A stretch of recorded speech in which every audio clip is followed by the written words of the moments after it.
I want to begin with a little piece from a sutra. This is from the Mahaparinibbana Sutra, the Great Total Unbinding Discourse. This is the story of the death of the Buddha.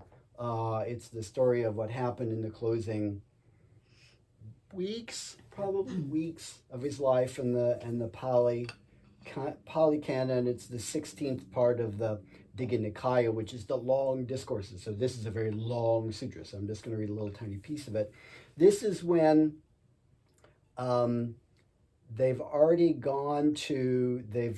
the city where the Buddha ends up dying, and he's having a conversation with Ananda, who's his cousin, but also kind of his assistant, and so on. And this is what the Buddha is saying. If you please put your hands together for this brief sutra passage.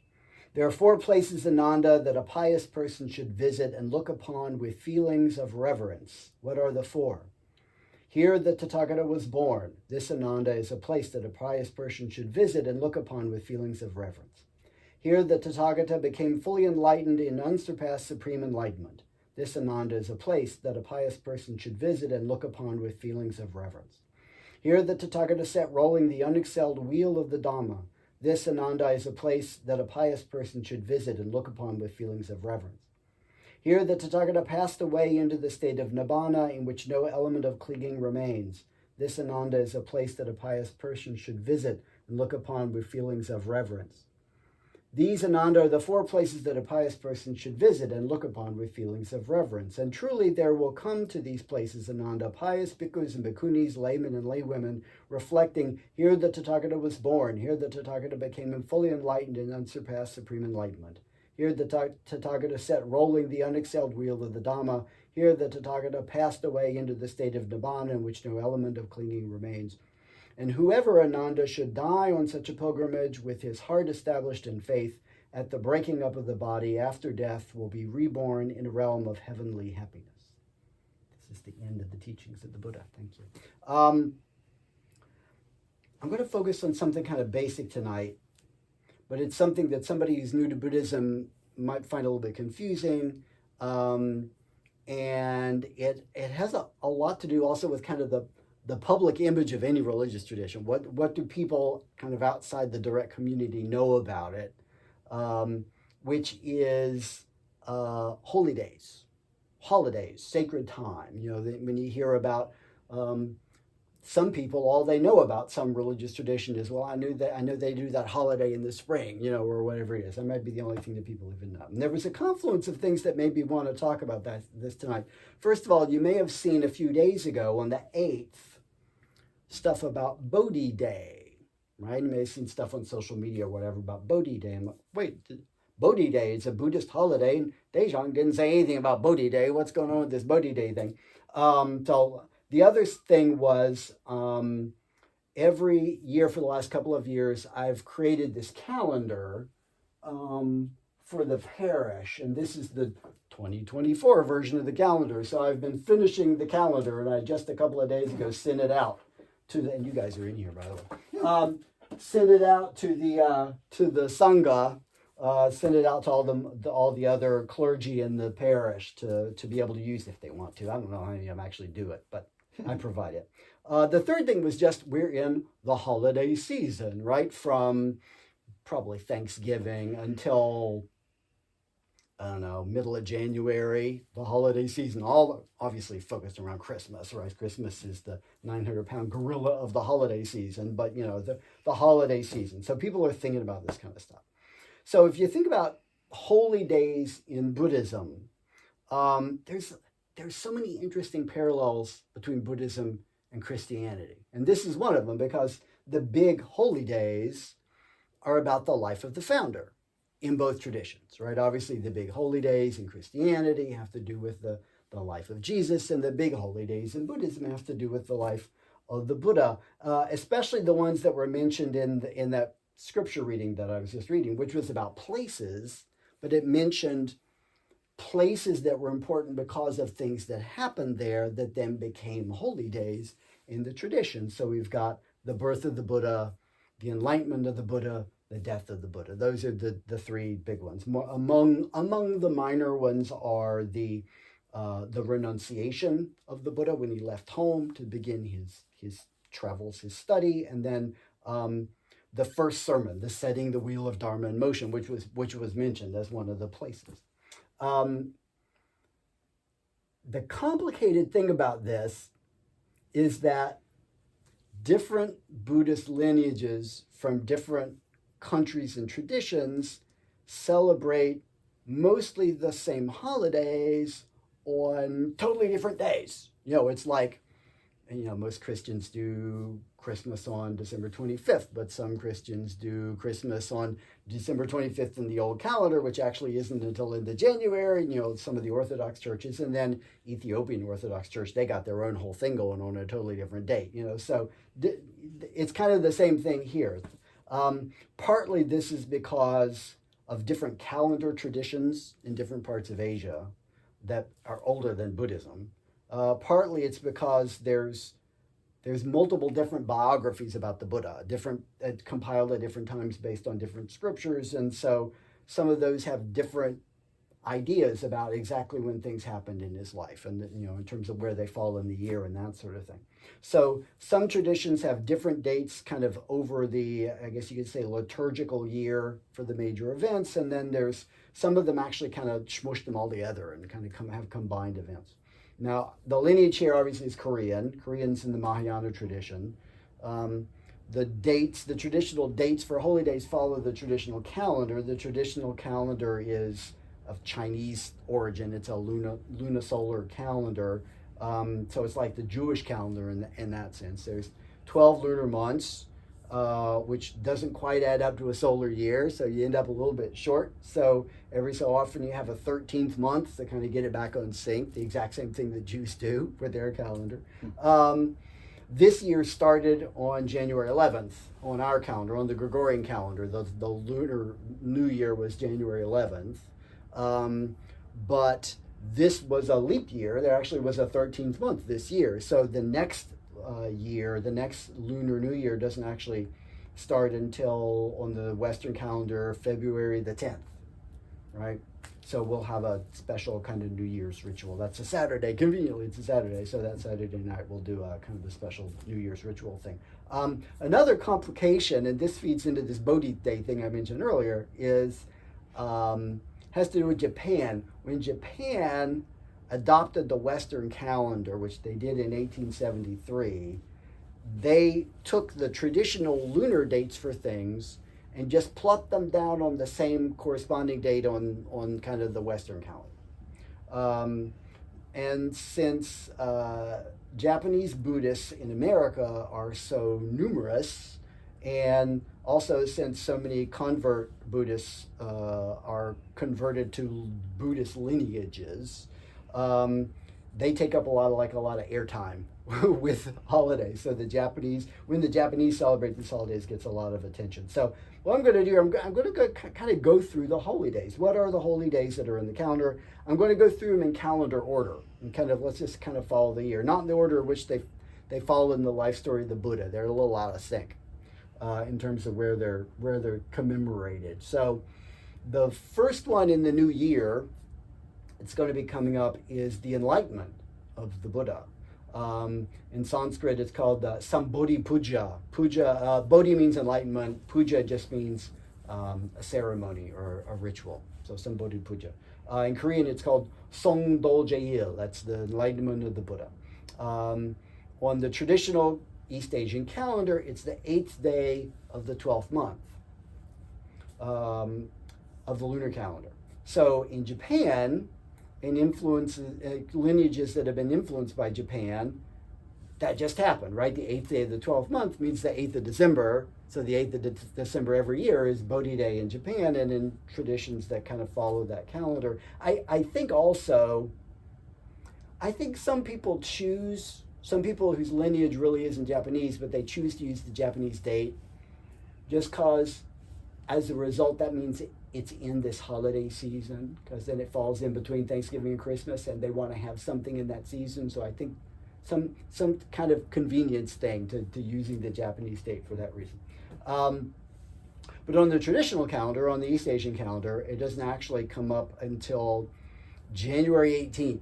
Will actually be the 8th day of the 12th lunar month, which is a Thursday. So we'll probably do something on Friday night or whatever, just to have something with that, since Thursday's not very convenient. Obviously, in the grand scheme of things, this it isn't really the biggest holiday, but it probably should be, because obviously in the grand scheme of things, from a Buddhist point of view, the enlightenment of the Buddha is the ultimate cosmic event. This should be the big thing. It should be the thing that's the most important thing, because the central element of the story of the Buddha is the achievement of enlightenment. So in many ways, it's the most important part of the story. Since the traditional stories about the Buddha and how the enlightenment experience happened say that he sat in meditation all night long under the Bodhi tree and achieved enlightenment when he saw the morning star come up in the sky, which probably means Venus. It's actually pretty common to follow his example, and part of the commemoration of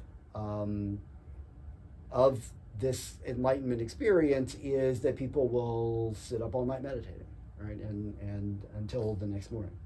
I'm not going to expect you guys to do that if you don't want to, but I probably will.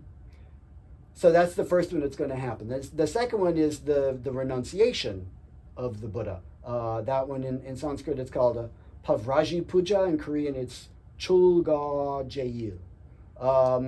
It's the 8th day of the second lunar month, which means it's going to be on March the 17th.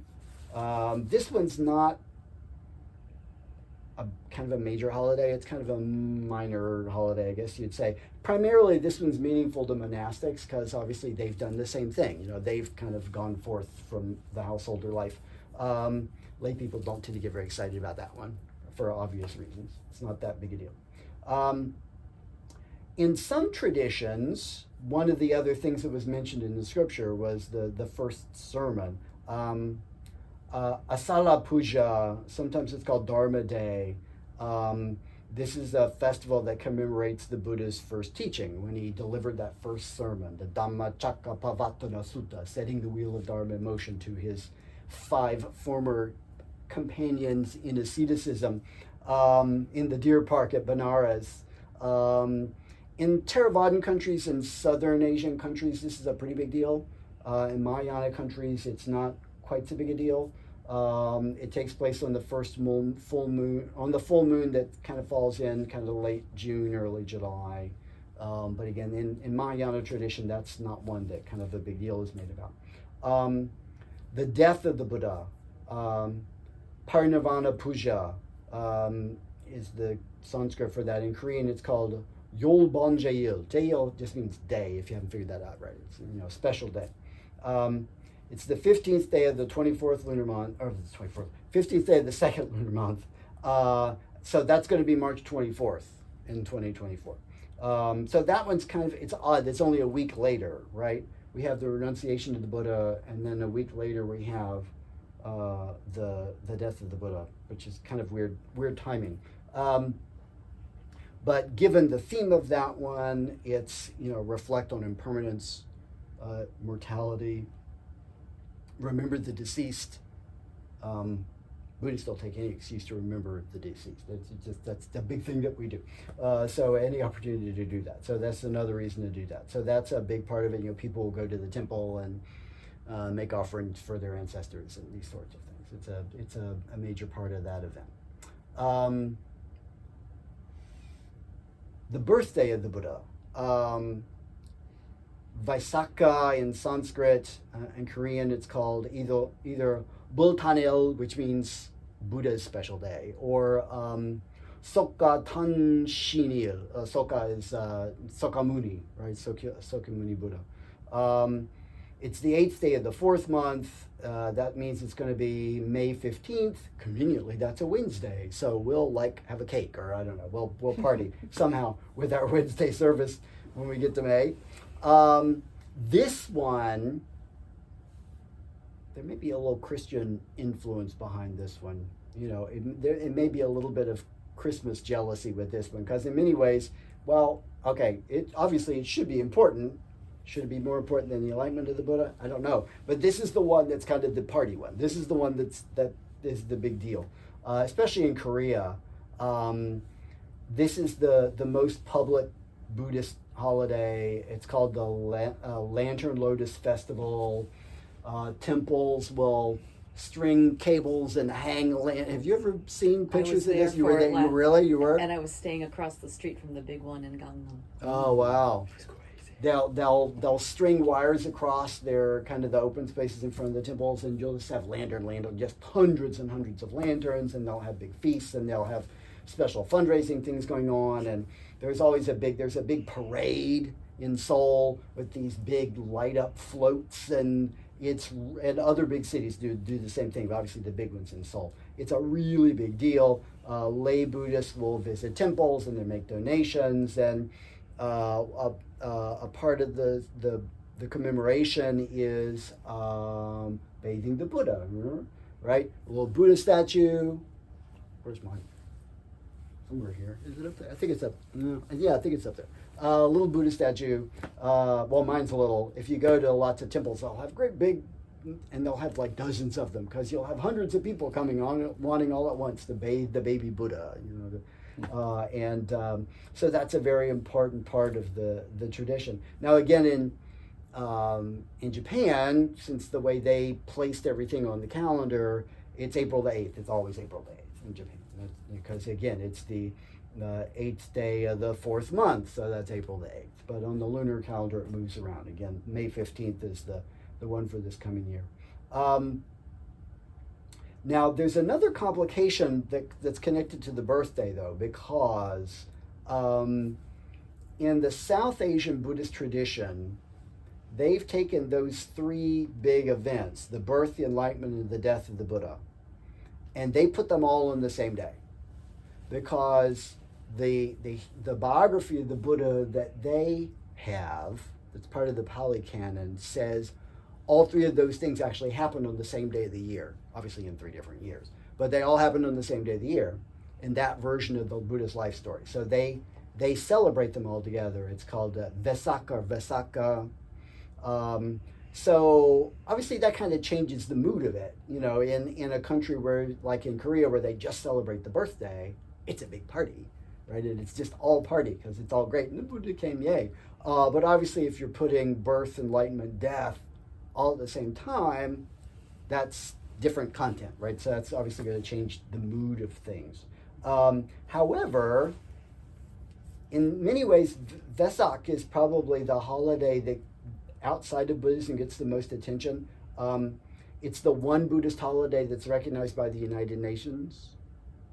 The last 2 years, there's been a Vesak ceremony that's been sponsored by the White House in Washington, D.C. that's been attended by Buddhists from lots and lots of different lineages. Actually, Hedosinium was at the one last year as well.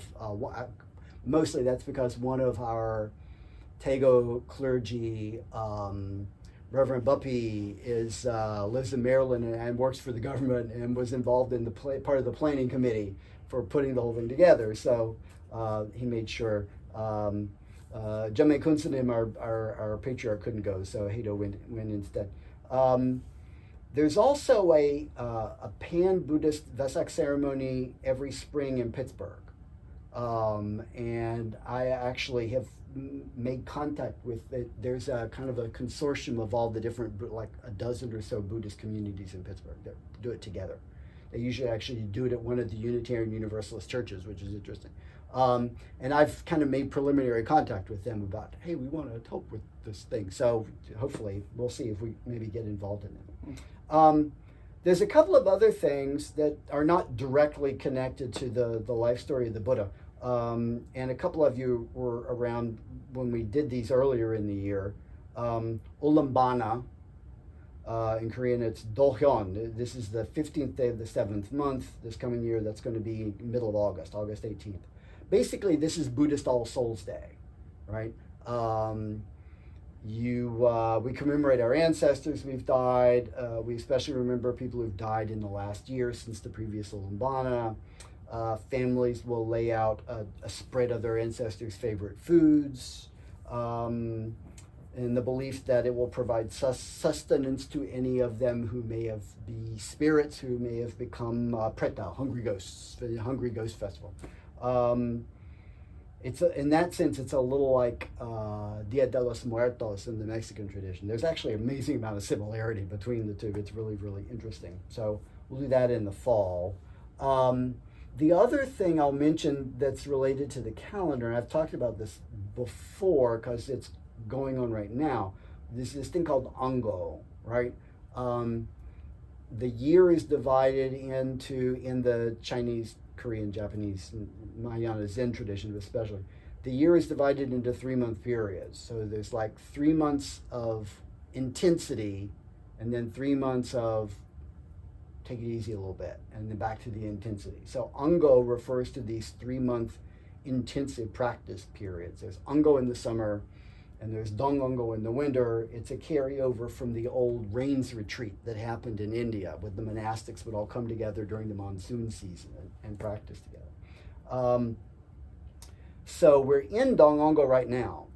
It ends on the full moon of the first month, so that's February 24th. So we're in Dongongo through almost the end of February. Then there's a 3-month kind of less intense period, and then Ango starts in kind of mid-May through mid-August, right, and sort of ramp things back up.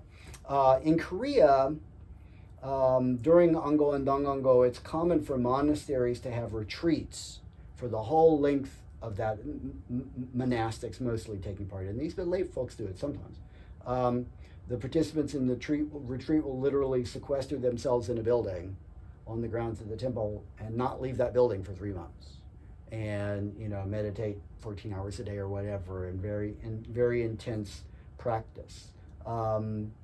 It's a little bit like the closest thing I can think of, if you think about Christianity in terms of a parallel, is it's a little bit like Lent, and then leading up to Easter, and then there used to be really common in Christianity for kind of another version of Lent to lead into Christmas. So, and then you got ordinary time in between, right? So the Angos are sort of like the periods leading to the holidays, and ordinary time is like those 3-month periods in between. So that's just a little orientation to kind of the calendar and what it looks like and how it works and some of these holidays. And the obvious question is, why does any of this matter? Again, there's the public relations kind of thing about this earlier. Lots of people on the outside, the holidays might be the only thing that they're familiar with. But on the inside, holidays and holy days are really important, actually. They connect us to the tradition, right? They connect us to the history of the tradition, especially these kinds of holidays that have to do with the life of the Buddha and so on. They're a reminder of that history. They connect us to it. It connects us to other Buddhists around the world who are celebrating these same holidays around the same time, at least. The Mahasangha, the larger Sangha, the larger community. And on top of that, they're a source of enrichment. They're a source of engagement. They're, at least for some of them, they're a source of joy. Maybe even, I don't know, fun, because you can't be dour all the time. And, it's not good to be frivolous all the time either. But, and so some of the holidays remind us not to be frivolous, but some of us remind us not to be dour. We're human. We need feast days. We need fast days. We need both kinds of days. So having a full calendar of these sorts of things is important. And in case you're curious, those 4 locations that were named in that piece of scripture that I read at the beginning did become major pilgrimage sites after the Buddha's death, though they kind of got lost for a long time when Buddhism was basically eliminated in India, and then later kind of got, in some cases, literally rediscovered by archaeologists, and have once again become major Buddhist places where people from all over the Buddhist world will go to India to go to those places. So they've once again become a place where people can make that kind of pilgrimage and have that personal experience with those places from the life of the Buddha, to enrich their their spiritual life. So I hope that's useful information, and more importantly, maybe helps you feel more connected to things and kind of have an anticipation about things that maybe happen.